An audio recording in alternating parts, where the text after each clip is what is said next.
मंच पर आसीन अशोक दास जी, सुभाष जी, हेमंत जी, प्रबुद्ध श्रोतागण, मुझे जब हेमंत जी आए मेरे पास, मुकेश राठौर जी का फ़ोन आया था 2 हफ्ते पहले कि ऐसे ऐसे एक पुस्तक है, उसका विमोचन करना, हम आपको इनवाइट करना चाहते हैं।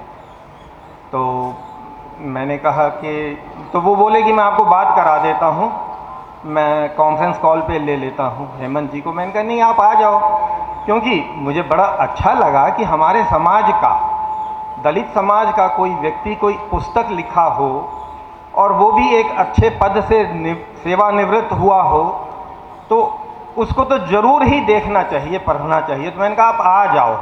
तो ये घर आए पुस्तक लेके। तो जब मुझे पता लगा इनका पूरा, मैंने देखा तो मैं हैरान। मैंने कहा आप मुझे पहले क्यों नहीं मिले कभी? क्यों मैं खुद 30 सालों से, अभी मैं बोलूँगा रैगर समाज की तो एक और कोई सज्जन कहीं चिढ़ ना जाए, मैं रैगर समाज से बिलोंग करता हूँ, करोल बाग में रहता हूँ, पर मुझे जो बुलाते हैं, चाहे वाल्मीकि समाज के हो, जाटव समाज के हो, जटिया समाज के हो, रैगर समाज के, मैं सब जगह जाता हूँ, किसी को ना नहीं किया।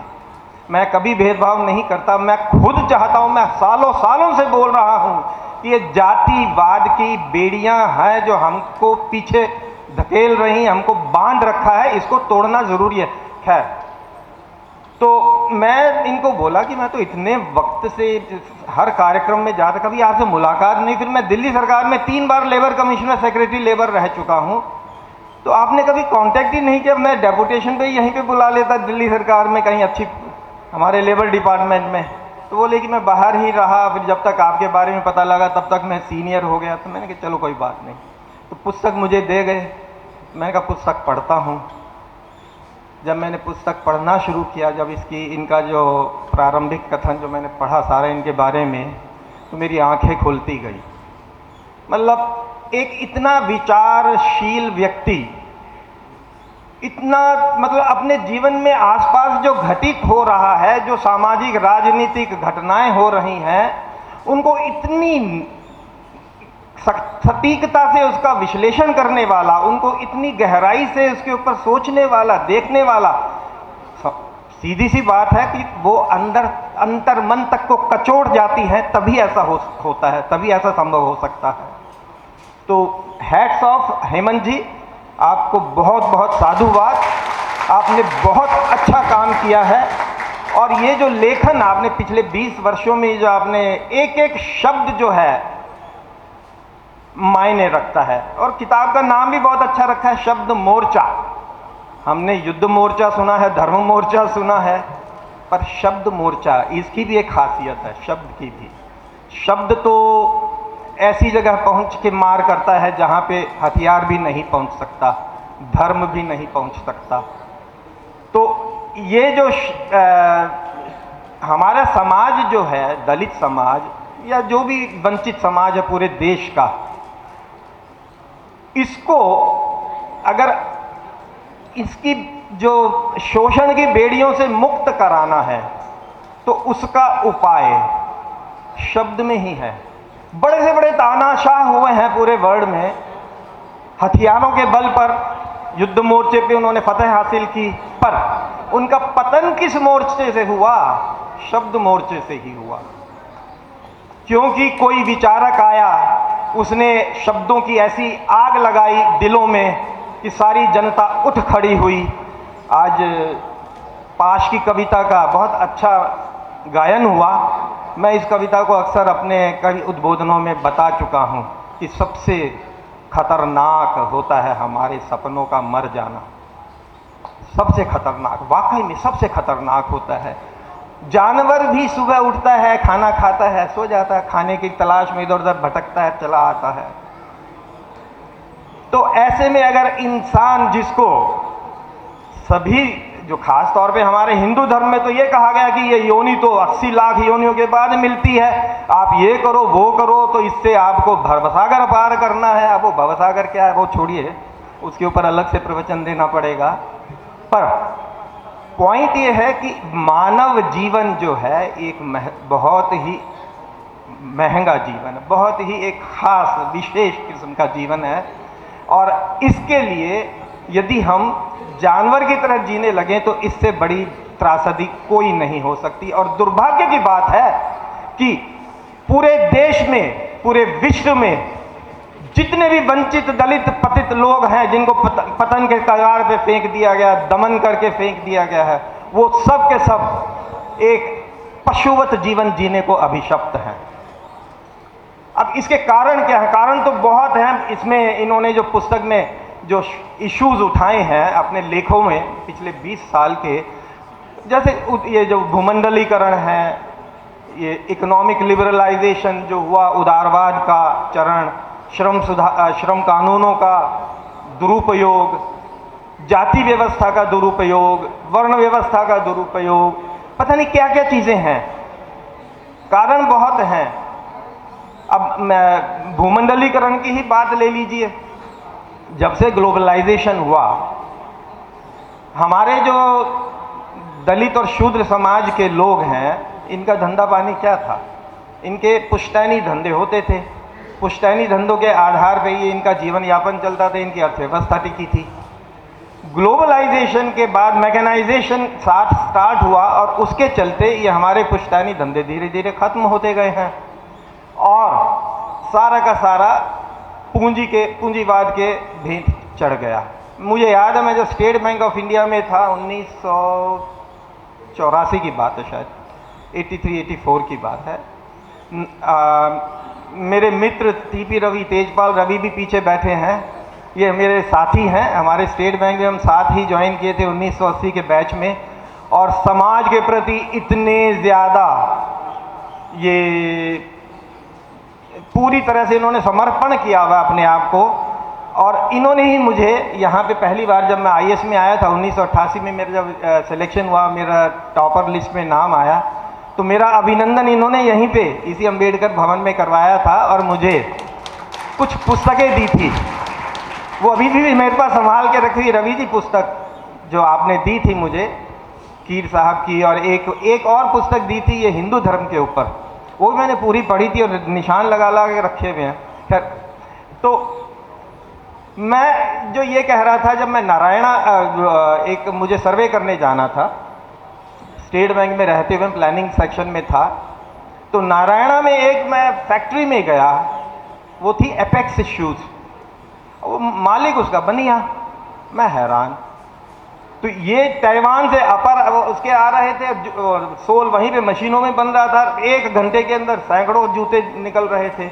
मैंने कहा इससे क्या होगा, ये तो बड़ा गड़बड़ हो जाएगा आने वाले टाइम में। ये बात है 1983-84 की। और उससे पहले ही आज ये काफ़ी बात हुई थी शिक्षा के बारे में। शिक्षा अगर हो तो हम बिजनेस में भी सक्सेसफुल हो सकते हैं। तो मैं सोशल सर्विस में, तो 1978 में हमने एक क्लब बनाया था सोशल सर्विस के लिए सतनगर करौल बाग में। तो उसमें हमने एक सम्मेलन करवाया था, व्यापारियों का सम्मेलन। वो व्यापारियों का सम्मेलन के हमारे चप्पल बनाने वाले जो उद्योग धंधे हैं सारे सतनगर के आसपास, देवनगर इधर, उन सबको इकट्ठा किया था।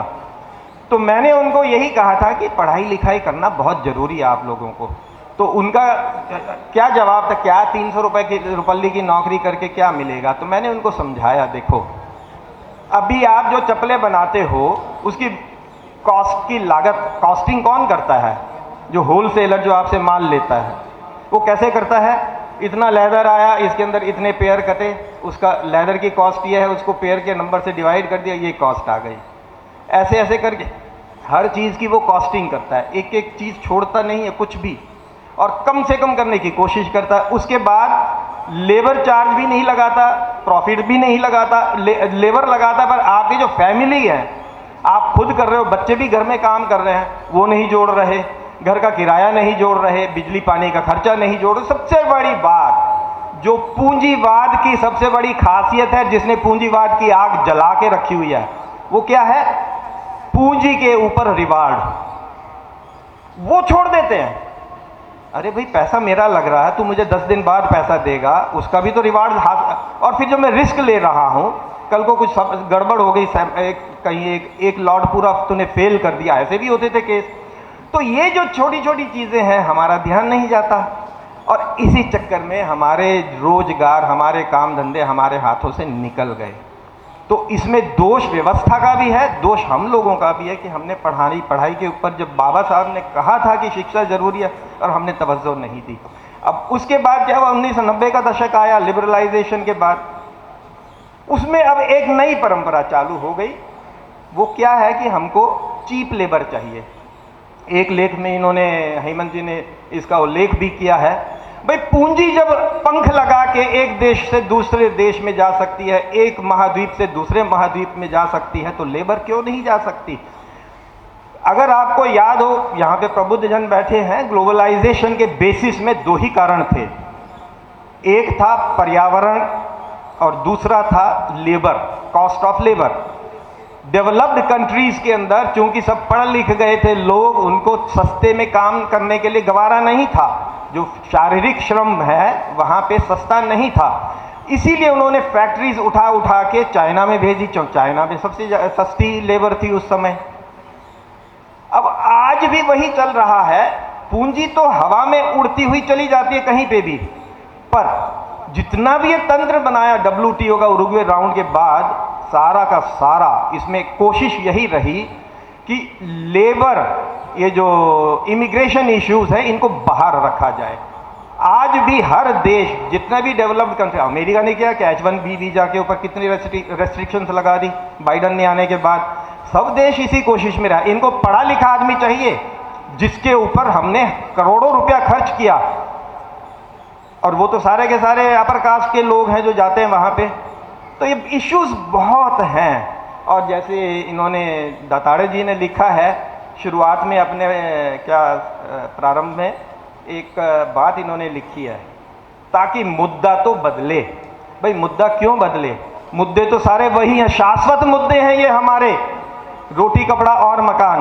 दुर्भाग्य से ये विकास का मुद्दा जो है ये परवान चढ़ गया, और इसके भी बहुत ही ज़्यादा दुष्परिणाम है। विकास क्या है, GDP ग्रोथ विकास है, पर कैपिटा इनकम विकास है, या बड़े बड़े मल्टी स्टोरी बिल्डिंग्स और बहुत बढ़िया नेशनल हाईवेज, ये विकास है।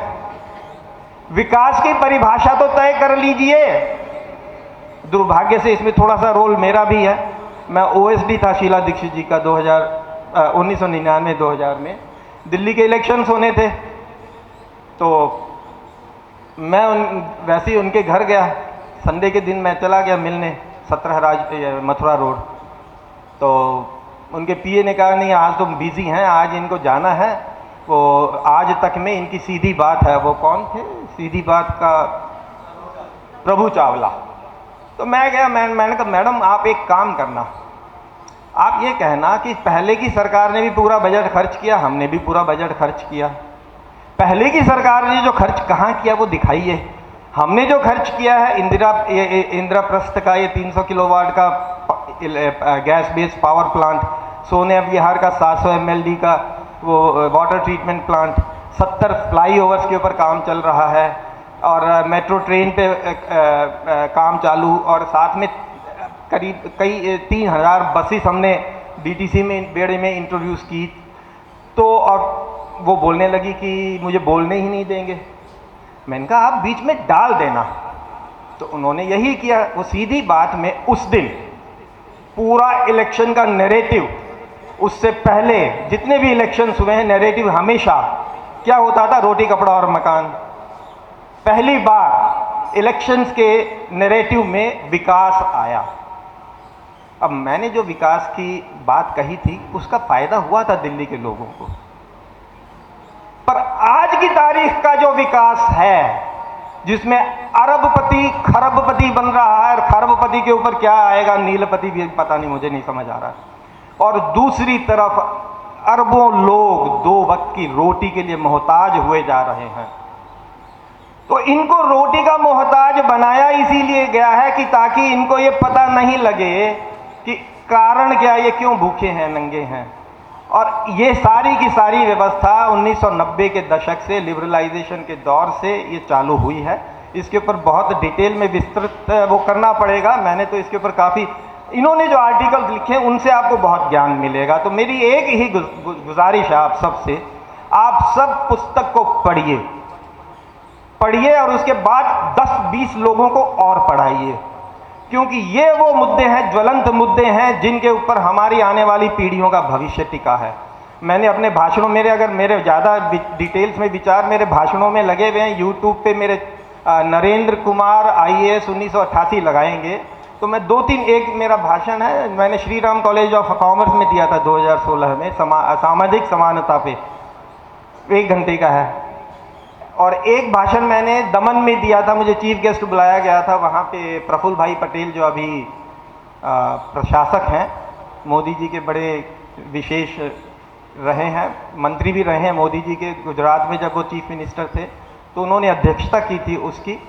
वहाँ पे भी मैंने ये एक भाषण दिया था सामाजिक समानता के मुद्दे पे ही, अंबेडकर जयंती 2018 की बात है। तो ये 2 भाषण मेरे यूट्यूब पे लगे हुए, मैंने काफ़ी विस्तार से उनमें चर्चा की है। और एक जो है वो है शिक्षा के ऊपर, वो है शिक्षा का नेशनलाइजेशन। क्यों नहीं बात करते हम शिक्षा की? अभी आपको पता है दिल्ली के अंदर MCD के स्कूलों में बच्चों की जड़ें काटी जाती है। अभी से नहीं है, पिछले 30 साल से चल रहा है। ये इसीलिए किया जाता है कि क्योंकि इन स्कूलों में बच्चे तो हमारे जाते हैं। अब वो अगर अच्छा पढ़ लिख गए तो उनकी तो कंपटीशन बढ़ जाएगा, जो 15% लोगों के साथ 85% का कंपटीशन बढ़ जाएगा। इसीलिए स्कूली एजुकेशन का बंटा ढार किया जा रहा है पूरे देश में, चाहे कांग्रेस की सरकारें हों, चाहे बीजेपी की सरकारें हों, चाहे समाजवादी पार्टी की सरकारें हों, चाहे बीजेडी की सरकारें, कोई भी सरकार हो, किसी में भी ईमानदारी के साथ ये मतलब नीयत नहीं है कि गरीबों के, दलितों के बच्चे अच्छी तरीके से पढ़ के आगे निकल सकें।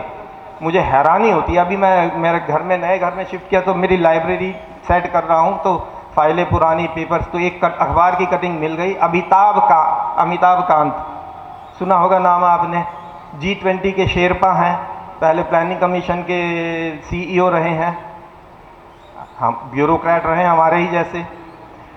स्टेटमेंट क्या थी कि सरकार को शिक्षा के क्षेत्र से बाहर आ जाना चाहिए, स्कूली शिक्षा से बाहर आ जाना चाहिए। क्यों भाई?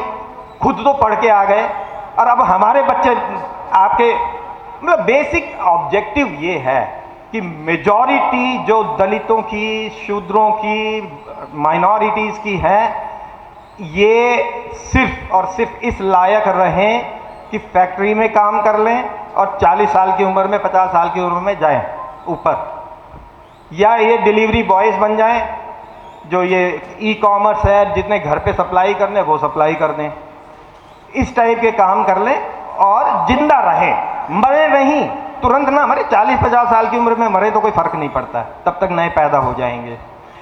ये चल रहा है और असल में चल रहा है। और ये नहीं कि ये पता नहीं हो, इंडस्ट्रियलिस्ट को भी पता है, पॉलिटिशियंस को भी पता है, पर ये डेलिब्रेटली किया जा रहा है। अब इसके ऊपर अब ये कौन उठेगा? तो सवाल यही है कि हम अगर जातियों में बटे रहे, अब भाई रैगर का ये है कि अरे भाई किसी का भी हो, इंसान है, इंसानों का ये प्रोग्राम है, उन इंसानों का प्रोग्राम है जिनके दिल में दर्द है दूसरे इंसान के लिए। तो अब जाति व्यवस्था को खत्म करने के लिए मुझे पता है, मैं क्योंकि नौकरी में रहते हुए मैं तो बड़े टॉप लेवल के पॉलिटिशियंस के साथ, सबके साथ मेरे संपर्क रहे हैं और मैं बात भी करता हूँ, मैं खुल के करता हूँ। 1998 में ये हेमंत जी ने एक लेख में लिखा है कि जो हमारे दलित विमर्श के लोग थे सारे के सारे हिंदुत्व की गोदी में बैठ गए। वो एक उदित राज जी, इन्होंने लॉर्ड बुद्धा क्लब बनाया था, 1996-97 की बात है, करौल बाग के अंदर। ये उस वक्त ये मंडल कमीशन का जजमेंट आया था सुप्रीम कोर्ट का, तो उसमें 3-4 ऑब्जर्वेशन थे सुप्रीम कोर्ट के जजेस के रिजर्वेशन के खिलाफ, SC/ST के रिजर्वेशन के खिलाफ, जबकि मुद्दा था OBCs का रिजर्वेशन। और DOPT में फटाक से 3 सर्कुलर निकाल दिए OM, जो कि हमारे रिजर्वेशन के ऊपर चोट करते थे, जिसमें एक था कि प्रमोशन रिजर्वेशन, दूसरा था ये रोस्टर सिस्टम, ऐसे 3-4। तो उसके ऊपर फिर आरक्षण बचाओ के नाम पे एक मुहिम चलाई थी उदित राज जी ने, और करौल बाग में आर्य समाज रोड पे मीटिंग हुई थी। 1998 की बात है। शीला दीक्षित आई थी, दिल्ली प्रदेश कांग्रेस कमेटी की चेयरपर्सन थी। संघप्रिय गौतम आए थे बीजेपी की तरफ से, बीएसपी की तरफ से आए थे, कम्युनिस्ट लीडर्स भी थे। और मैंने उस दिन अपने भाषण में बोला था, मैंने स्टेज मैं बोलता हूँ, तब से भी बोलता आ रहा हूँ, पहले से शुरू से आज तक। जैसे हेमंत जी ने कहा था, हेमंत जी का जब इंट्रोडक्शन दे रहे थे, और हेमंत जी ने भी कहा कि सरकार में रहते हुए भी हम अपने अधिकारों के लिए तो बात कर ही सकते हैं। तो इसीलिए मैं तो उस दिन मैंने बोला था, हम रिजर्वेशन आप खत्म करना चाहते हैं, आप खत्म कीजिए, पर उससे पहले आप लेवल प्लेइंग फील्ड बनाइए। और लेवल प्लेइंग फील्ड कैसे बनेगी? माँ के गर्भ से, क्योंकि बच्चे का दिमाग जो पूरा का पूरा विकसित होता है माँ के गर्भ में विकसित होता है। उसको यदि अच्छा पौष्टिक आहार मिले, प्रोटीन्स मिले और विटामिन और मिनरल्स मिले, कब? गर्भावस्था के दौरान। पॉलिसी क्या बनाई, प्रोग्राम क्या बनाए? गर्भावस्था के गर्भ के बाद जो महिलाएं बच्चों को जन्म दे देती हैं, उनके लिए पौष्टिक आहार की। जबकि बाबा साहब ने हमारे संविधान, ये जो संविधान के अंदर जो directive principles of state policy में बड़ा क्लियर लिखा था पौष्टिक आहार बच्चों के लिए। तो सबसे पहला लेवल प्लेइंग फील्ड होना चाहिए माँ के गर्भ से, ताकि बच्चे का दिमाग पूरी तरह से विकसित हो। क्यों पीछे रह जाते हैं हमारे बच्चे पढ़ाई लिखाई में? वो इसीलिए रह जाते हैं कि बच्चे का दिमाग ही पूरा विकसित नहीं हो पाता है। और दूसरा मैंने कहा, आप स्कूल एजुकेशन का नेशनलाइजेशन कीजिए, पूरे देश में एक समान शिक्षा व्यवस्था लागू कीजिए, पहली से 12वीं तक।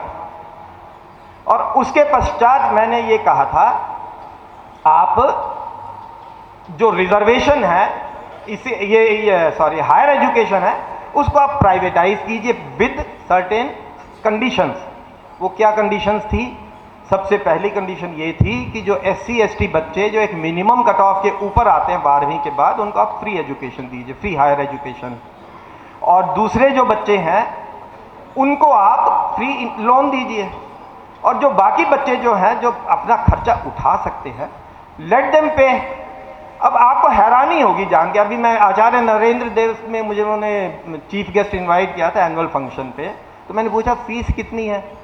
बोले 1400 रुपये। नहीं, मैंने कहा ये महीने की है? नहीं सर, सालाना। मैंने कहा जो 14,000 रुपया पब्लिक स्कूल में देता है 12वीं तक, वो यहाँ पे आके 1400 रुपये में पढ़ रहा है। क्योंकि हायर एजुकेशन में एनरोलमेंट आपको पता होना चाहिए 14,000, हाँ 14,000 वो साल की है। नहीं, अब तो अब सेमेस्टर सिस्टम हो गया। नहीं, मुझे बोले थे पूरे साल की है, प्रिंसिपल ने बोला था। तो एनीवे, तो पॉइंट ये है कि जो प्राइवेट स्कूल के अंदर 15,000 रुपया महीने का खर्चा कर रहा है, वो कॉलेज में आके 15,000 रुपया भी नहीं दे सकता क्या? दे सकता है। तो मैंने ये कहा कि आप हायर एजुकेशन को प्राइवेटाइज इस तरीके से कीजिए जिसमें ये भी मलाल भी ना हो। पर इसके साथ मैंने ये कहा कि हर बच्चे का इंश्योरेंस होना चाहिए बचपन से ही, पहले साल से ही। और जो स्कूल की फीस थी वो आप उसको इंश्योरेंस पॉलिसी बना दीजिए, या फिर आजकल तो एक और भी चीज़ आ गई है, ये इक्विटी इन्वेस्टमेंट PMS में डाल दो। तो जब तक वो अपना 12वीं पास करेगा बच्चा, उसके खाते में कम से कम 30-40 लाख रुपया होगा, 50 लाख रुपया होगा। अब उसका फ़ायदा क्या है? अगर वो बच्चा पढ़ने में होशियार नहीं है, 12वीं में पता लग गया कि वो 12वीं से आगे पढ़ भी नहीं सकता है, उसे पहले भी छोड़ देता है, तो वो पैसा उसके लिए सीड मनी है, सीड कैपिटल मनी है, काम आएगा अपना काम धंधा शुरू करने के लिए। अगर लग रहा है कि वो पढ़ने में होशियार है, तो वही पैसा वो हायर एजुकेशन में खर्च कर सकता है। तो ये भी चीज़ नहीं है कि आप हायर एजुकेशन को प्राइवेटाइज क्यों कर रहे हो, तो पैसा तो निकल आएगा, पैसा जो अभी खर्च कर रहा है। पर ये क्यों नहीं किया जा रहा, क्यों नहीं करेंगे? क्योंकि ये जो पब्लिक स्कूल बनाए गए हैं, ये किन्होंने बनाए हैं? जिनके पास काला पैसा था, बिजनेसमैन है, पॉलिटिशियंस है, उनके बने हुए हैं। और वही उन्होंने बना दिया 80 के दशक में। डिमांड क्रिएट करनी थी, सप्लाई साइड आ गई, डिमांड कैसे क्रिएट हो, तो स्कूली शिक्षा का बेड़ा गर्क करना शुरू हुआ। ताकि मजबूरी में बच्चे उसमें जाएं। आप मेरा इसमें डिटेल में मैंने डेटा के साथ, अब तो पुराना हो गया वैसे, 4 साल 5 साल पुराना है भाषण, स्कूली शिक्षा का एजुकेशन, मैंने आधे घंटे का है वो लगा हुआ यूट्यूब पे। तो मेरा ये कहने का मतलब है, ये जो चीज़ है ये मैंने तब भी बोली थी 1998 में। मैंने ये बात आरएसएस के सरसंघ चालक जी को भी बोली, मैंने ये बात मुरली मनोहर जोशी जब एचआरडी मिनिस्टर थे तब एक बीजेपी के जो आज प्रवक्ता हैं उनको बोली थी कि आप उनसे बात करना, मेरे मित्र हैं। तो उन्होंने उनसे बात की, तो मैंने पूछा कि आपने बात की? बोला हाँ। मैंने कहा क्या रिस्पॉन्स था? बोले देखने लगे मुझे घूर के, बोले कि किसने बताया तुम्हें? मैंने कांग्रेस के लीडर से भी बात की, कईयों से बात की, टॉप लेवल पे भी बात की, पर मुझे पता ये नहीं कर, क्योंकि ये नियत ठीक नहीं है। नियत किस लिए, नियत कहाँ से चालू हो रही है? जो इंडस्ट्री का ये जो एक नेक्सस बन गया है पूंजीवाद और राजनीति का, समस्या सारी वहां पे है। अब जब बात करते हैं कि जाति के ऊपर, ये जाति की बात हम जब करते हैं, वर्ण व्यवस्था की बात करते हैं, ये धर्म का इशू नहीं है, ये पॉलिटिकल इकोनॉमी का इशू है। झगड़ा सारा पॉलिटिकल इकोनॉमी का है, सत्ता के ऊपर काबिज रहना है, और सत्ता के ऊपर काबिज होने के लिए जो भी तरीके अपनाए जाएं वो हम अपनाएंगे। और इसीलिए जो सही, जो सीधा सा आसान सा रास्ता है वो अपनाया जाता है। पोलराइजेशन कर दो या और कुछ कर दो, पैसा खर्च कर दो, एडवर्टाइजमेंट कर दो, जो इंदिरा गांधी के टाइम से शुरू हुआ ये, जो इसीलिए जो बात जनतंत्र की होती है, लोकतंत्र की होती है, इसके ऊपर भी लेख लिखा है इन्होंने, अलोरिया जी ने, और इसके ऊपर बाबा साहब ने भी काफ़ी कुछ कहा है। अभी उस पर मैं नहीं जाता, पर पॉइंट यही है। अभी पीछे मुझे एक बार बुलाया गया था दिल्ली यूनिवर्सिटी के जो लॉ स्टूडेंट्स हैं, इन्होंने जो ABVP के इन्होंने एक NGO बनाया हुआ है, नहीं, थिंक इंडिया। तो थिंक इंडिया का प्रोग्राम था नेहरू लाइब्रेरी में। भूपेंद्र यादव जी जो अभी मंत्री हैं, ये भी उस वक्त जनरल सेक्रेटरी थे, तो इनका भाषण था, मेरा था। मुद्दा क्या था? सुप्रीम कोर्ट का जो जजमेंट आया था जिसमें उन्होंने ये कहा था कि जो पीपल्स रिप्रेजेंटेशन एक्ट के अंदर जो प्रोविजन है कि अगर कोई इलेक्शंस के दरमियान, चुनावों के दरमियान धर्म जाति के नाम पे वोट मांगता है तो वो चुनावी अपराध होगा। तो सुप्रीम कोर्ट ने उसका दायरा बढ़ा दिया था कि यदि कोई तीसरा व्यक्ति भी ऐसा काम करता है तो वो जो इलेक्शन लड़ रहा है कैंडिडेट है उसको भुगतना पड़ेगा। तो इसके ऊपर वो था सेमिनार। तो मैंने उस दिन बोला था ये ज़रूरत क्यों आन पड़ी, क्यों? क्योंकि जितनी पॉलिटिकल पार्टीज आज़ादी के बाद से हमारे यहाँ पे आई हैं और जो इलेक्शन लड़ रहे हैं, उन्होंने कभी भी जनता के असली मुद्दों पे तवज्जो ही नहीं दी। अगर जो संविधान के अंदर जो बाबा साहब ही ने प्रोविजन किया था कि राज्य सत्ता ये सुनिश्चित करेगी कि पहले 10 सालों में ही, संविधान लागू होने के पहले 10 साल यानी कि 26 जनवरी 1960 तक हर बच्चे को जो 14 वर्ष तक की उम्र का है उसको शिक्षा दी जाएगी। सत्ता ये सुनिश्चित करेगी, राज्य सत्ता सुनिश्चित करेगी। नहीं किया। वो क्यों नहीं किया? ये था कि ये जो संसाधन है, आर्थिक संसाधन है, ये सही तरीके से समान वितरण होना चाहिए। रोजगार के ऊपर बात की, सब थे, किसी के ऊपर भी काम नहीं हुआ। और चूंकि किसी पे काम नहीं हुआ तो धीरे धीरे वोट जो है, आप कहते हैं गरीबी हटाओ, इंदिरा कहती है गरीबी हटाओ, आप कहते हैं इंदिरा हटाओ, अब आप ही चुनिए, गरीबी हटाओ का नारा, उसके बाद ये अपना रोटी कपड़ा और मकान का नारा, और अब विकास का नारा, और अब धर्म का नारा। तो ये जो चीज़ें हैं ये आपको सत्ता के मुहाने तक ले जाती हैं, आसानी से ले जाती हैं, आपको मेहनत नहीं करनी पड़ती। अब ये जनता को कौन समझाए? जनता को ये बुद्धिजीवी वर्ग समझा सकता है, मीडिया नहीं समझाएगा, राजनीतिज्ञ नहीं समझाएंगे, इंडस्ट्रियलिस्ट नहीं समझाएंगे। इसमें सोशल मीडिया ही ये काम कर सकता है। इसको यदि सही भाषा में, सीधी सरल भाषा में आम जनता तक, गांवों तक पहुंचा दिया जाए, तभी ही, उसके बाद ही जो है हमारे देश का ट्रांसफॉर्मेशन हो सकता है। अदरवाइज तो मुझे नहीं लगता। बहुत बहुत धन्यवाद मुझे बुलाने के लिए। जय भीम, जय भारत।